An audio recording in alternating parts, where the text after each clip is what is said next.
Hello fam, welcome back to my YouTube channel and please ಇನ್ನು ಯಾರೆಲ್ಲ subscribe ಆಗಿಲ್ಲ ಹೋಗಿ ಸಬ್ಸ್ಕ್ರೈಬ್ ಆಗಿ ಏನಂತ ನೋಡೋಣ. ಇವತ್ತಿನ ರೆಸಿಪಿ ಸೌಗೆ ಉಪ್ಪಿಟ್ಟು. 1 ಕಪ್ ಈರುಳ್ಳಿ ಆ್ಯಂಡ್ ಹಸಿಮೆಣಸಿನಕಾಯಿ, ಕರಿಬೇವು ಸೊಪ್ಪು, ಗೋಡಂಬಿ, ಕಡಲೆಬೇಳೆ, ಕಡಲೆ ಬೀಜ, ಕೊತ್ತಂಬರಿ ಆ್ಯಂಡ್ ಸೌಗೆ 1 ಕಪ್. ನೀರಿಗೆ ಸೌಗೆನ ಆ್ಯಡ್ ಮಾಡ್ಕೊಳ್ಳೋಣ.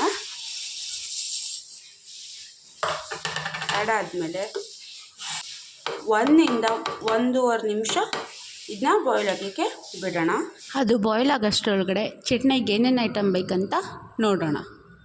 ಕಾಯಿನ ತೊಗೊಳ್ಳೋಣ, ಬೆಳ್ಳುಳ್ಳಿನ ಆ್ಯಡ್ ಮಾಡ್ಕೊಳ್ಳೋಣ, ಒಂದು ಹಸಿ ಶುಂಠಿನ ಆ್ಯಡ್ ಮಾಡ್ಕೊಳ್ಳೋಣ, ಸ್ವಲ್ಪ ಕೊತ್ತಂಬರಿ ಸೊಪ್ಪನ್ನ ಆ್ಯಡ್ ಮಾಡೋಣ, ಒಂದು ರೆಡ್ ಚಿಲ್ಲಿ ಆ್ಯಂಡ್ ಗ್ರೀನ್ ಚಿಲ್ಲಿನ ಆ್ಯಡ್ ಮಾಡೋಣ, ಸ್ವಲ್ಪ ಸಾಲ್ಟ್ನ ಆ್ಯಡ್ ಮಾಡೋಣ, ಸ್ವಲ್ಪ ವಾಟರ್ನ ಆ್ಯಡ್ ಮಾಡೋಣ, ಸ್ವಲ್ಪ ಮೆಣಸನ್ನ ಆ್ಯಡ್ ಮಾಡೋಣ, ಆ್ಯಂಡ್ ಸ್ವಲ್ಪ ಸಾಸನ್ನು ಆ್ಯಡ್ ಮಾಡೋಣ, ಸ್ವಲ್ಪ ಕರಿಬೇವು ಸೊಪ್ಪನ್ನ ಆ್ಯಡ್ ಮಾಡೋಣ, ಆ್ಯಂಡ್ ನೆಕ್ಸ್ಟ್ ಸ್ವಲ್ಪ ಕಡಲೆಬೇಳೆನ ಆ್ಯಡ್ ಮಾಡಿ ಫ್ರೈ ಮಾಡಿ ನೆಕ್ಸ್ಟ್ ಅದನ್ನು ಚಟ್ನಿಗೆ ಆ್ಯಡ್ ಮಾಡೋಣ. ಈಗ ನೋಡಿ ನಮ್ಮ ಸೌಗೆ ಉಪ್ಪಿಟ್ಟು ಜೊತೆಗೆ ಚಟ್ನಿ ರೆಡಿಯಾಗಿದೆ.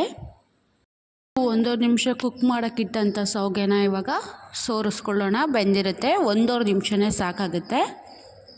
ಆ್ಯಂಡ್ ಸ್ವಲ್ಪ ಇದಕ್ಕೆ ಕೋಲ್ಡ್ ವಾಟರ್ನ ಯಾಕೆ ಆ್ಯಡ್ ಮಾಡ್ತೀವಿ ಅಂತ ಹೇಳಿದರೆ, ಬಿಸಿ ಇರುತ್ತಲ್ಲ, ಸೊ ಅಲ್ಲಿ ಅದು ಬೆಂದೋಗ್ಬಿಡುತ್ತೆ ಅಂತೇಳಿ ಕೋಲ್ಡ್ ವಾಟರ್ನ ಆ್ಯಡ್ ಮಾಡಿದ್ರೆ ಅದು ಉದುದ್ರಾಗಿ ಬರುತ್ತೆ. ಸೊ ಕೋಲ್ಡ್ ವಾಟರ್ನ ಆ್ಯಡ್ ಮಾಡ್ಕೊಳ್ಳಿ. ಸಾಸಿವೆ ಕಾಳನ್ನ ಆ್ಯಡ್ ಮಾಡೋಣ, ಹಸಿಮೆಣಸಿನಕಾಯಿನ ಆ್ಯಡ್ ಮಾಡೋಣ, ಆ್ಯಂಡ್ ಕರಿಬೇವು ಸೊಪ್ಪನ್ನು ಆ್ಯಡ್ ಮಾಡೋಣ, ಕಡಲೆಬೇಳೆನ ಆ್ಯಡ್ ಮಾಡೋಣ, ಕಡಲೆ ಬೀಜನ ಆ್ಯಡ್ ಮಾಡೋಣ, ಇದಕ್ಕೆ ಗೋಡಂಬಿನ ಆ್ಯಡ್ ಮಾಡ್ಕೊಳ್ಳೋಣ. ಆ್ಯಂಡ್ ಇವಾಗ ಇದಕ್ಕೆ ಈರುಳ್ಳಿನ ಆ್ಯಡ್ ಮಾಡೋಣ, ಸಾಲ್ಟ್ನ ಆ್ಯಡ್ ಮಾಡೋಣ. ಆಗಲೇ ಸ್ವಲ್ಪ ಆ್ಯಡ್ ಮಾಡಿದ್ದೀವಿ, ಇವಾಗ ನೋಡ್ಕೊಂಡು ಆ್ಯಡ್ ಮಾಡೋಣ.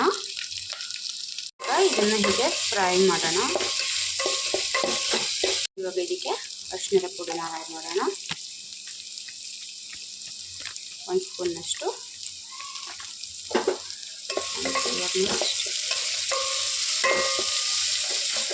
ನೆಕ್ಸ್ಟ್ ಇದಕ್ಕೆ ಸೌಗೆನ ಆ್ಯಡ್ ಮಾಡ್ಕೊಳ್ಳೋಣ. ನೋಡಿ ಹುರುಳಿಯಾಗಿ ಬರಬೇಕು. ಇದನ್ನ ಮಿಕ್ಸ್ ಮಾಡೋಣ.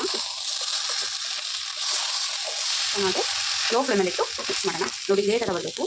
ನೋಡಿ ಕೊತ್ತಂಬರಿ ಸೊಪ್ಪನ್ನ ಆ್ಯಡ್ ಮಾಡೋಣ. ಆ್ಯಂಡ್ ಇವಾಗ ನೋಡಿ ಸೌಗೆ ಉಪ್ಪಿಟ್ಟು ರೆಡಿಯಾಗಿದೆ. ಇವಾಗ ಇದನ್ನು ಸರ್ವ್ ಮಾಡ್ಕೊಳ್ಳೋಣ. And thanks for the watching. Next ವಿಡಿಯೋದಲ್ಲಿ ಮತ್ತೆ ಸಿಗೋಣ. ಯಾರೆಲ್ಲ ಸಬ್ಸ್ಕ್ರೈಬ್ ಆಗಿಲ್ಲ ಪ್ಲೀಸ್ ಹೋಗಿ ಸಬ್ಸ್ಕ್ರೈಬ್ ಆಗಿ.